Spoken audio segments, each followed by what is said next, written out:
after the work because people were making fun of me for being Polish. Yeah. But I did some like genealogy research, and I couldn't find anybody named Shedorski like anywhere that matched the family tree. So it's kind of just like we just say it's Shedorski. You know, All right, are you live? Yep. All right, everyone, thank you for coming in today. We're very fortunate to have Tim Shedor here speaking about Ask a Dev meetup group, which they're starting, which is going global. And he's going to talk about, write code for someone you'll never meet. So with that, let's give a warm welcome to Tim. Hi, I'm Tim. Like Michael said, askadev.org. Do check it out. I'll do my spiel at the end of the presentation. We are just starting. We've been going for a month. We meet up every Thursday in Portland. We alternate mornings and evenings depending on the week. So I want to talk about programming for people, programming with a sense of a human perspective. How many times have you ever written code and made a comment something like this? Like, no one will ever see this. This is a hack. I am ashamed. Forgive my sins. Like that.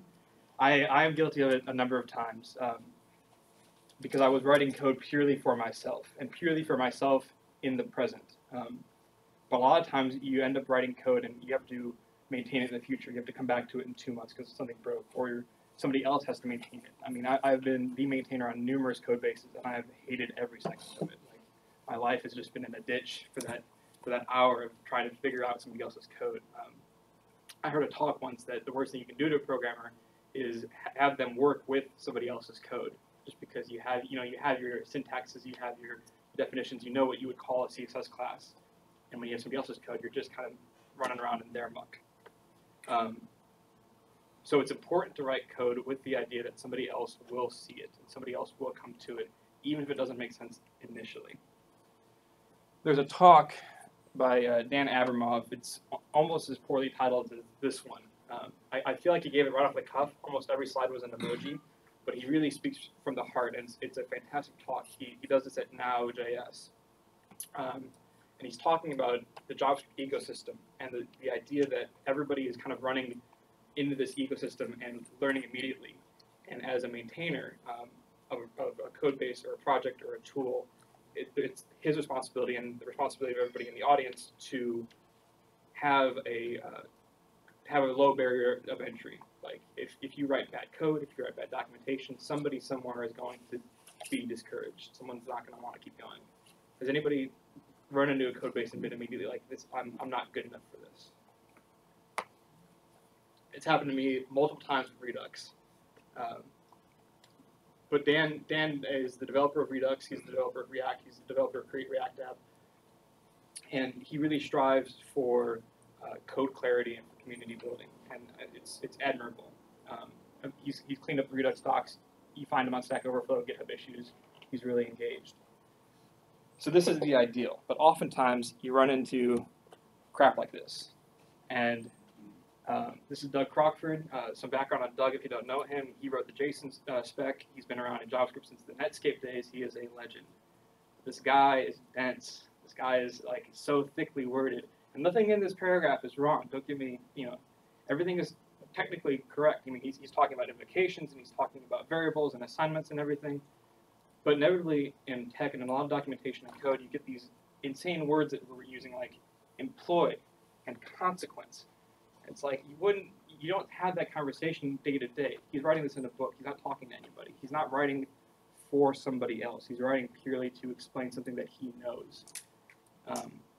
And the whole point of communication and talking is not so much so that you can hear your own voice, it's so that your audience can understand what you're saying, right?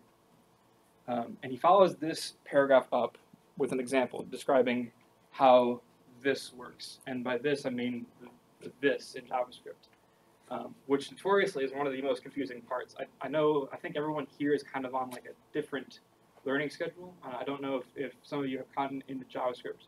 So this might be tedious for someone, and just bear with me because I want to just use it as an example. But I had a guy come to me a couple weeks ago at one of our meetups, and he was asking about how does this work. And it was JavaScript this. He had just been starting programming. He had like a philosophy degree. He was kind of pushing his 60s. He was career pivoting, something that might relate to some of you in this room. And he just could not wrap his head around the concept of this in JavaScript. And inevitably he finds stuff like this, and it just turns him off. Like the guy just was downtrodden and beaten. And so there's a way to explain concepts in code in a way that somebody can understand them, especially somebody at a beginning level or at a level of nothing at all. Like if I was to describe this to my mom, which is something that I run through a lot as an exercise of like, when I hear something back, I'm like, what did my mom understand it? So for instance, Doug eats bananas. He likes bananas. You know who he is, right? He is Doug. But when you say you're reading a book, jumped ahead. So Doug eats bananas, he likes bananas. This is how it would look in JavaScript, right? But say you're reading a book, and it's Doug eats bananas. Then you have to turn the page. He likes bananas. He here isn't as clear. Like, you don't know necessarily who he is. He likes bananas, Doug eats bananas, right? Like, you might be flipping back and forth in your page. JavaScript works a lot in the same way, where you have Doug eats bananas inside of this function. If you call it he likes bananas, who is he? Like what is he referring to? And this is kind of how we walked through this problem, and this is how we approached a communication standpoint. From it wasn't just code that I was trying to explain in terms of code. I was explaining code in a language that was familiar to both of us. So he is Doug, he likes bananas, and if I call helper, it's going to be Doug likes bananas. And that's how JavaScript interprets these kind of like variable storages.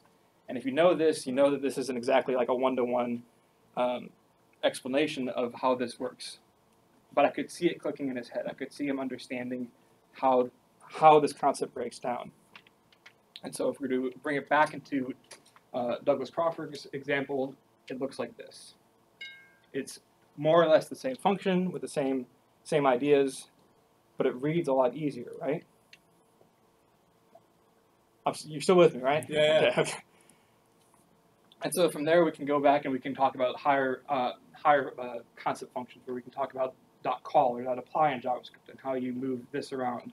Or if you were to just invoke banana edict naked and you were to call like banana edict, what is this now? It's the window. Or like if you're from the Bible Belt like me in Kansas, it's like he is God, right? Just the assumed global variable if you're referring to he generally. Or if you're using a jQuery function, it would be .each. And that's where he was getting stuck, was this in a jQuery function. And so by the end of, we kind of went back and forth for about 10 minutes. By the end of it, he finally understood what this was. So I'm going to come back to Dan's quote again, where he's describing the importance of not turning off somebody because they don't understand it, because you've written poor documentation or you've written bad code. And again, he's talking to a community of tool builders and open source software makers, but it really goes for any time that you're writing code, anytime that you're writing something, you're not going to be the last person to use it. And if you are, the future you will still have to make sense of it. The future you might not know exactly what you were thinking. So I want to take another more common example where this is more not just explaining a concept, but explaining code. So if you're familiar with JavaScript, you can look at something like this and immediately understand it. But it's not very clear. You have two bling selectors here. You have this select thing going on. You have this .val, which if you know that the select field has a .val property, sure, it makes sense. Otherwise, it's kind of like, why is it in there? You have this twice.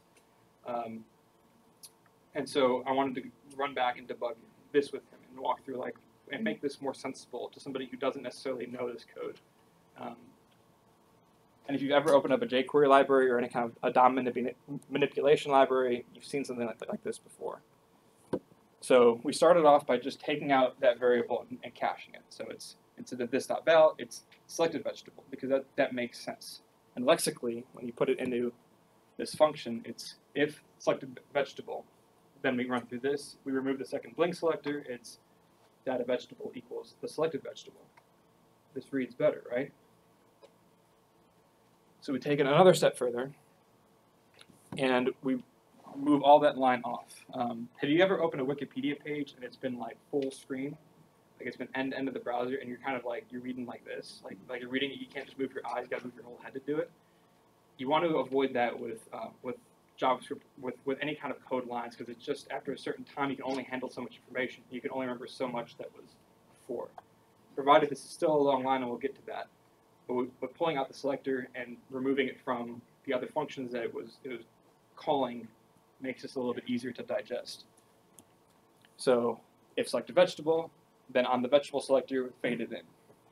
It's getting better. So now we cache another one, soup, and we assign it to the variable soups. This is kind of makes sense. This is something I like to do. You just add a blink selector, make it look like a jQuery variable because that's what it is. And now we're almost there. But this whole vegetable selector thing is still a little bit off. So instead, we're going to bring it to soups by selected vegetable because that reads much more clearly. We are targeting the soup by the data vegetable by the selected vegetable. So it is the soup by the selected vegetable. You don't need to look at the right-hand side of this equation to know what's going on. You can just look at the variable name, and it reads exactly like it would read if I was explaining this to you right now. So ultimately, we come to a function that looks like this. If the selected vegetables, then fade in the soups, and we fade out the soups, and then we fade in the soups by the selected vegetable. Anybody could come into this code base, even if they didn't really know code, and they could read this, and it would make more sense. They could just read the lower half of this, and all it was adding 4 lines. I've been doing this for about 8 years, and trust me, every time that I've come back to a code base that I've written before, it's like reading somebody else's code. So again, even if this isn't for you, it will be much more helpful to you to read it like this, and not have comments flying all over the place explaining hacks, or explaining why something's here, or explaining what this pointer is referencing, that kind of stuff. Just make the code read. This is what it was originally. And again, if you're ever explaining something, I highly recommend you use soup, because everybody has kind of a memory or an association with soup. You know, either their mom made it, or when they were sick and it was a comfort food. But there's like this very positive association with soup, and it really goes across like any culture. It's hilarious. And there's always something you can add to soup, so you can always make up stuff like data vegetable, data spice, data onion, whatever. Ultimately, we ended up with something like this when I was working with him, and this made more sense to him because soup by selected vegetable didn't have this huge string. It was kind of broken up. So the soup has selected vegetable attribute, which again reads exactly like it would read, say, in a book, read in a sentence. I want to throw this up in case this made more sense to somebody else. It's kind of up to you, but as long as it reads and it makes sense when you can come back to it. And again, this is just from 8 lines to 13 or to 12 lines. Not that big of a difference. So I didn't really like. I'm using a lot of JavaScript examples here, but I didn't really want this to be a JavaScript talk. And I think there are only 2 metrics that really define like a good programmer. And you can use quantifiable stuff like GitHub commits or like years at a company or years of experience, but all that kind of stuff is, in the end, kind of subjective. I think the 2 things that are really, that are admittedly subjective, but are still valuable are your ability to debug, which is just kind of like this is an industry where you have to figure out bugs all the time. So the better debugger you are, the better programmer. To talk for another day. But the second thing that I think is the most valuable one is if you can explain something, because if you can't explain something to somebody else that doesn't know, then you don't really know it yourself. And this is a good exercise to do just as you write a chunk of code, and if you're able to either make like a voice memo of it to somebody, say you're just gonna like do one of those hold on iMessage or hold on WhatsApp, you just send it, or if you were to just write out in like in a paragraph, this is what this function does, and if you can do that and move on, then that function is golden. This helps with documentation. This helps with writing tests. This boils out to a lot of things. If you can explain something, then you really know how to do it. And so now I get to plug Ask a Dev. And so this is what we try to do a lot with Ask a Dev. The group originally started because there was a guy that I'm working with, and he doesn't really need a contractor, which is what I do full time. He didn't need to pay me, but he just needs somebody to tell him like how to set up a WordPress site, how to do this with how to register a domain on Namecheap and point the DNS. Like he just needs some very simple stuff. And so this started with the idea of helping somebody else in the way that we've been helped with open source, or the way that we've been helped with libraries in the past, providing a mentorship to somebody that hasn't had it, or not providing a mentorship, but providing just a service to somebody that needs it. And then it grew into this mentorship thing. And so what we do is we provide free mentoring from local developers. And all of this is offline because Lord knows there's enough Freenode and there's enough IRC and there's enough Slack channels that you can join and you can shout into the void. But there's something that's very personable about talking to somebody in like face to face, and having to explain a concept or having to explain what's going on. You don't have to worry about how you're phrasing your question like on Stack Overflow. You don't have to worry about somebody commenting, this is a duplicate, you know. You can just come and you can be as you are, and like we're here to help you. I want to give a shout out to some of our other cities. Like we've expanded globally, so this isn't just an American thing, but this is a need everywhere where there are software developers. We've had huge turnouts in Melbourne and in Austin. We've had meetups in Berlin, New York, Denver, Irvine, Tampa Bay, Kansas City. We've really been rapidly growing, and we've only been doing this for a month. So there is a real need to talk to somebody face to face. And even if you can't do that, even if you're somebody that does want to sit behind a computer, I would still encourage you to write code as if you were writing to like a pen pal. Like write to somebody and imagine a face, not a screen in front of you. And that'll really help both your code quality and the way that you're thinking about your next function. So for the Portland chapter, we meet every Thursday. Currently, we're doing paleo and lads in the mornings, and in the evenings, we work down here at a custom house. That may change, so do check our website, askadev.org, for future updates. Thanks for listening. Okay, so questions? Well, I have a couple questions. So number one, you know, when somebody comes in, what's the, in regards to the actual meetup, you said they're on Thursdays in the mornings, and then do you do it every Thursday, and then you rotate mornings and evenings? Yeah, rotate mornings and evenings. So we'll do, this week it was in the mornings, and so next week, March 15th, will be in the evening that we work. Okay. So basically people have an option, a morning option, an evening option, and rotating weekends, or rotating weeks, basically. Rotating weeks, exactly, yeah. And we have a whole litany of devs. So, like I know like the guys in Melbourne, most of them are more DevOps focused. Our guys here, we have a couple of specialties in Python. I'm better at Ruby and front end. We have another guy that's really good at Rails. And so we get like a good eclectic mix of whatever you're looking for. Somebody probably knows the answer. And even if we don't, we'll rubber duck with you. We'll work back and forth and we'll try and figure it out. I'm not sure if you said it, I missed it. What is the face software you use? Is it like if it's like a Skype like sort of thing? Is that what you're saying? Face software? When you're saying face to face, does it mean you're actually looking at a person? Is that what you're talking about? Right, like you and me. Right, but on screens, obviously, right? No, this is all in person. This is all in, Yeah, I and we. thought you were saying this is people wanting to FaceTime, have that kind of internet space. Oh. Like we're so removed from like humans. but exactly. I mean, that's the problem with this industry is that we're so reliant, and it's so Actual convenient. faces? Actual faces, actually meeting up in a coffee shop and sitting down.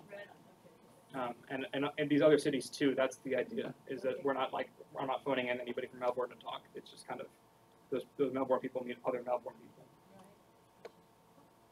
Yeah, this is a good opportunity for especially for nascent developers that are entering their skill sets. If you're working on a project, there's a lot of resources out there as far as online, but one-on-one, Ask a Dev is an opportunity for you folks to actually have one-on-one questions, but also as you develop yourself out, an opportunity for networking and an opportunity for you to volunteer as well, because some of you might be better at SQL and somebody else no experience in SQL. So it's an opportunity to not only get mentored, but be a mentor on some skill sets where you're strong on.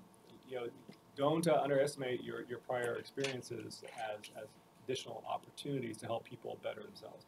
If you are doing a career change and you did, writing, that's a good thing. You can help people out as well in regards to helping them develop out their GitHub README files. So different skill sets. So and so you take volunteers too, right, for mentoring? Yeah, absolutely.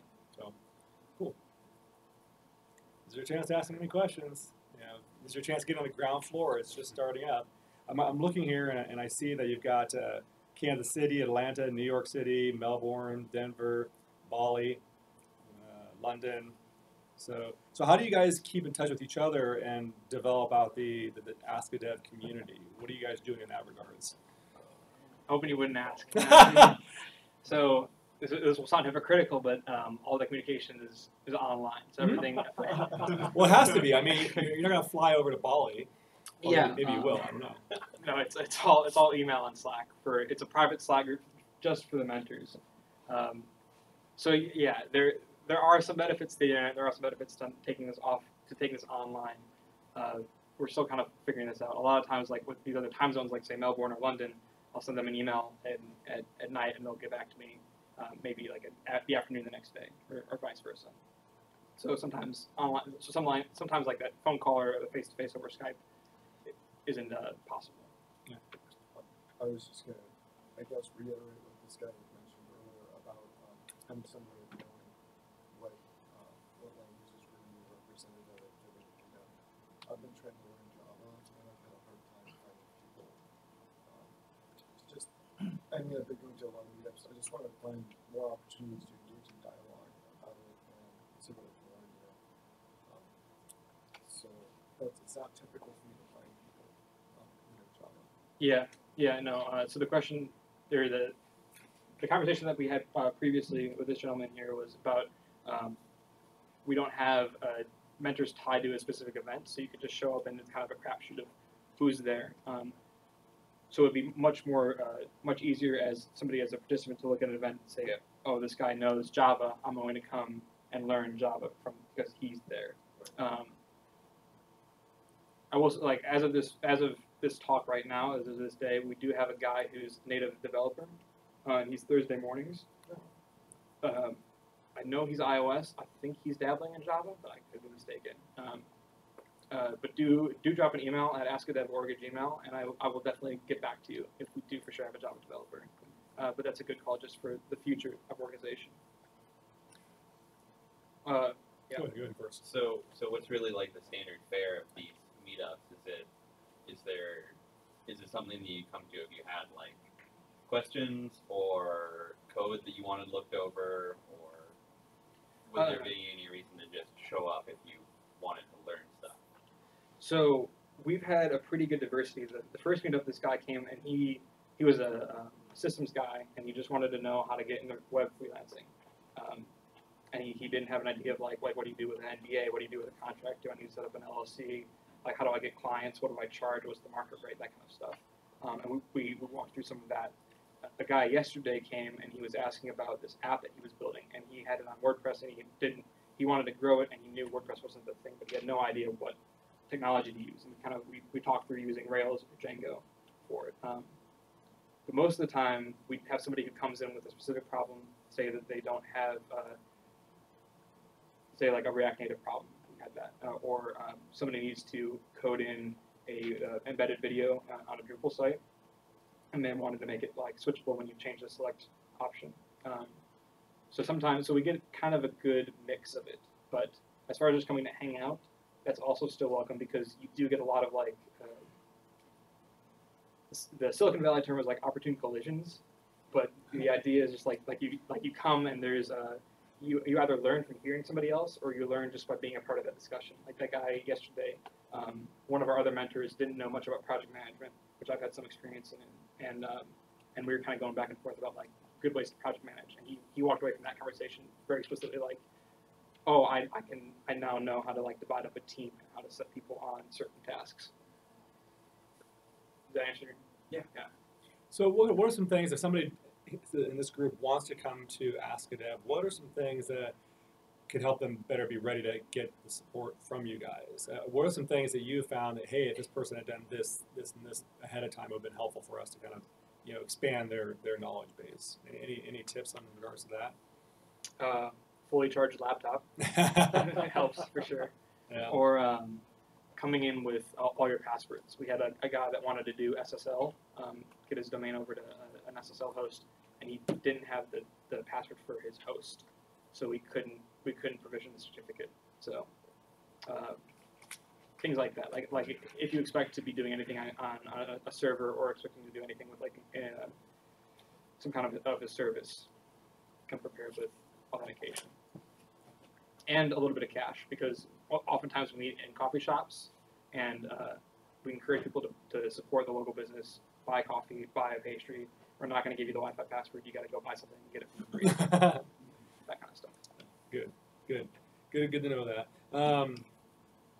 And it's also like a networking opportunity too, because you have a wide range of people coming into this Ask a Dev.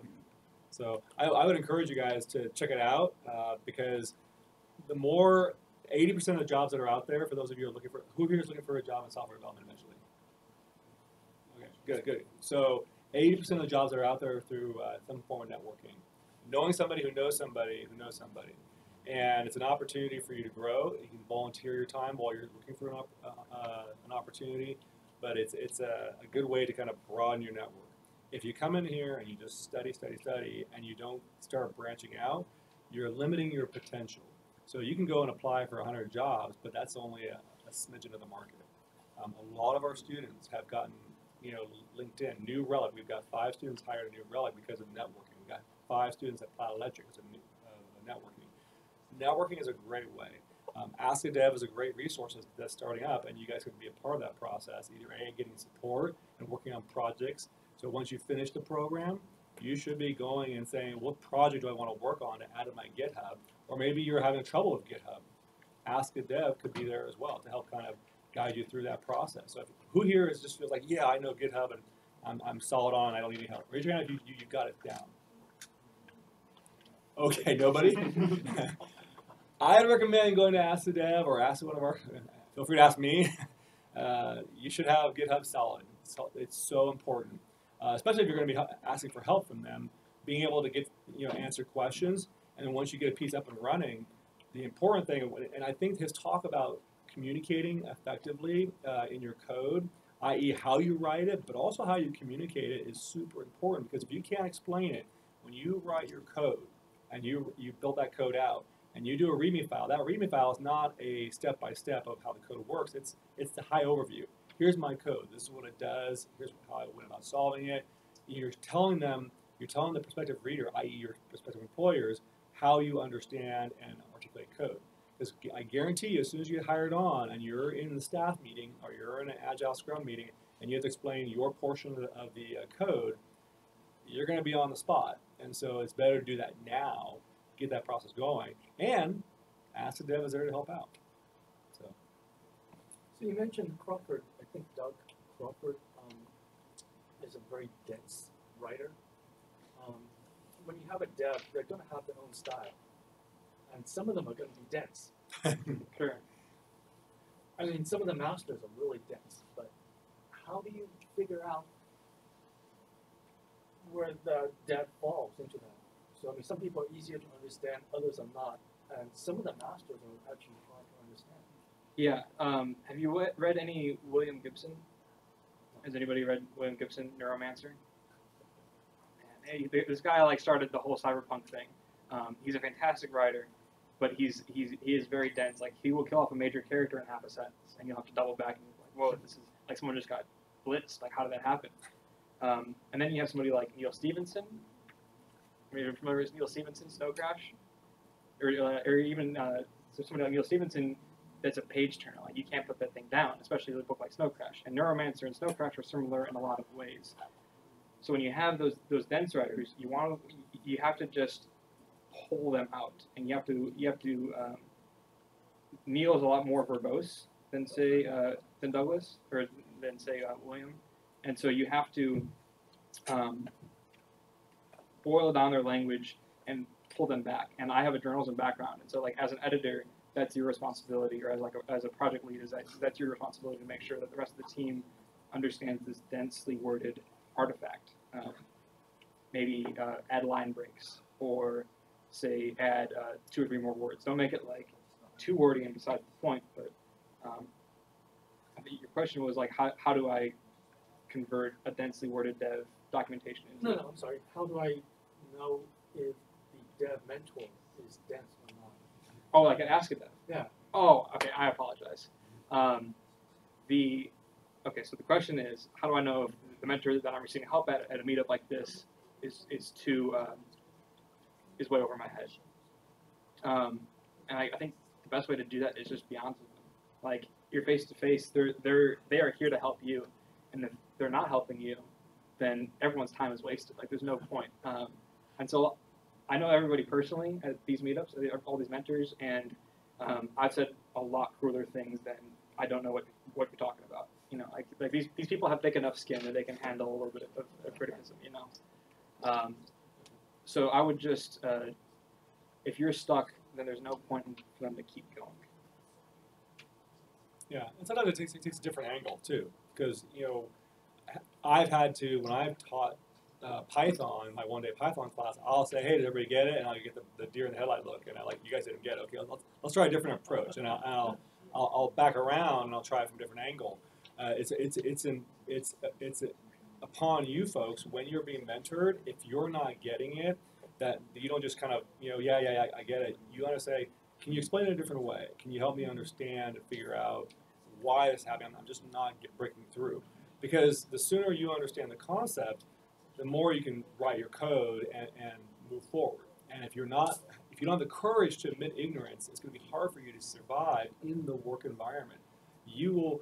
I talked about this before in one of my classes, that when you're actually coding in a company, the ability to have the strength to say, I do not understand this, is paramount to your survivability in the industry. Because if you're not willing to admit ignorance, and then you spend 4 hours working on something, that's 4 hours wasted. You could have just spent 15 minutes working on it, tried a couple different solutions, and say, I'm stuck. Hey, Bob, or hey, Sally, I'm trying to figure this out. I've done this, this, and this. And oftentimes, when you're dealing with code bases, you're dealing with implementations of that code. So you may understand Python or Java or JavaScript. You may understand it just fine. But that company had to do things to get it to work for their implementation. And there are some things that you just may not be aware of that the company and the prior employees have been working on that are aware of. They had to use some duct tape to get it to work. And so without you knowing that, if you're not willing to admit ignorance and go ask, then you're going to spin your wheels for 4 hours unnecessarily. That's 4 hours that you could be productive. And quite frankly, when you get into the industry, you're competing against your peers as far as reviews and pay raises. So the longer you spend wasting your time spinning your wheels, the less productive you are and the less of an asset you are to the team. So it's super important that when you go to Ask a Dev, that you're honest to say, I just don't get this. Is there a way you can explain it a different way? And that will help them help you move forward in that. It's okay to be ignorant in this industry. There's so many things to know, but you've got to have the skill set to say, yep, I don't know. And on that point too, our mentors are told explicitly, if you don't know something, don't bullshit it. Like, just you say I don't know, and you try to debug it, or you just move on, and you pass it on to somebody else. But having no information is way better than having misinformation. Yep. Out of curiosity, do you guys network amongst each other as far as if you have somebody to ask an esoteric question that you guys can't answer? Do you guys, kind of field it out to some of the other cadres to help see if you guys can solve it real time, or how do you guys usually deal with that? We haven't had that yet. The group is still growing, and to be honest, I'm a bit green to this whole global organization thing. Okay. So it's an ongoing process, but we want to make sure that we're not fostering burnout either. So. Most likely, no, we're not going to farm it out because we don't want to have people that are expected to always be on call. Got it. I don't want to have anybody being like a second Stack Overflow, like a personal dial tone. How come your email isn't segmented by location? So it's going to a global email rather than. I threw this up. I wasn't. If you'd rather do Portland, you can. Okay. We do have a Portland app. Between you and me, everything goes to the same email. Yeah. So, okay. Because we don't have any money, so we're not paying for G Suite or anything like that. Okay. But if that Just a quick note, if you guys register as a nonprofit, G Suite's free. Is it? If you're a nonprofit, yeah, my running club, we're a nonprofit, 501c3, and we don't pay for it. I We- thought they purposely did not incorporate it as a nonprofit for a reason. I think, was it my ability? Us? Yeah, there's something that said you guys were not incorporated for a reason. Well, this might be a dark path to go down, but not dark path, but just like a complicated one. Registering as a 501c would require us to register as a foreign entity in every state that we operate in. And if you wanted to say bill your time as a volunteer and get that as a tax deductible credit, then you have to bill that to the state's version of Ask a Dev. So we could register it here, but we have to sign up elsewhere. And then there's a whole process with the IRS and with vetting. I'm not good at that. If anybody's like a lawyer or want to help and like just coach me through a little bit of that, that'd be super helpful. But for right now, we're not 501c. Maybe in the future, I'm not opposed to it. Any other questions? All right, well, feel free to go and ask them some questions you were afraid to ask them in front of everybody, and yeah, thanks for coming. All right, thank you.